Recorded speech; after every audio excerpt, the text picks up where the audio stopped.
Il y a quelques étés, Clara et ses deux amis, Alex et Marion, ont décidé d'explorer une grande ville inconnue. Après la tombée de la nuit, la pluie s'est mise à tomber et la lumière froide des néons dessinait des ombres étranges sur les trottoirs déserts. Alors qu'ils riaient, sous un abribus, une silhouette mince apparut à l'autre bout de la rue, à moitié baignée dans l'obscurité. L'homme avait les bras croisés, la tête penchée, et ses yeux semblaient briller d'une étrange noirceur fixée sur eux sans ciller. Un silence pesant s'est installé et la pluie a redoublé, faisant vibrer l'air d'une tension électrique.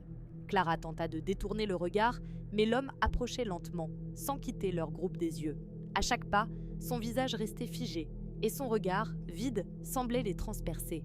Alex sentit un frisson glacé parcourir son dos. Marion attrapa la main de Clara, lui murmurant qu'il fallait partir. L'homme les suivait du regard, ignorant les rares passants. Surgissant de l'abri, le groupe se mit à marcher rapidement sur le trottoir détrempé. Clara sentit l'angoisse monter. À chaque coin de rue, elle lançait un coup d'œil nerveux derrière eux. L'homme était toujours là, sur le trottoir d'en face, progressant à leur rythme, nimbé de bleu par la lumière des réverbères.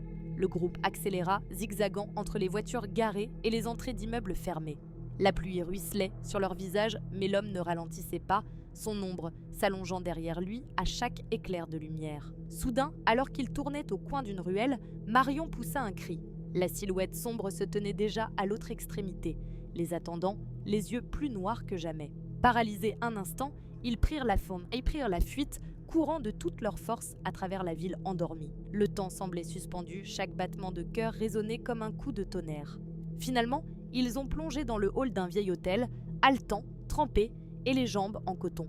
La porte vitrée claqua derrière eux. Ils lancèrent un regard dehors. La rue était désormais vide. La silhouette avait disparu dans la nuit. Seul restait le bruit de la pluie et l'écho persistant de ce regard noir planté dans leurs esprits. Le mystère de cet inconnu planera longtemps dans leurs cauchemars, leur rappelant que, parfois, la peur la plus profonde surgit là où on s'y attend le moins.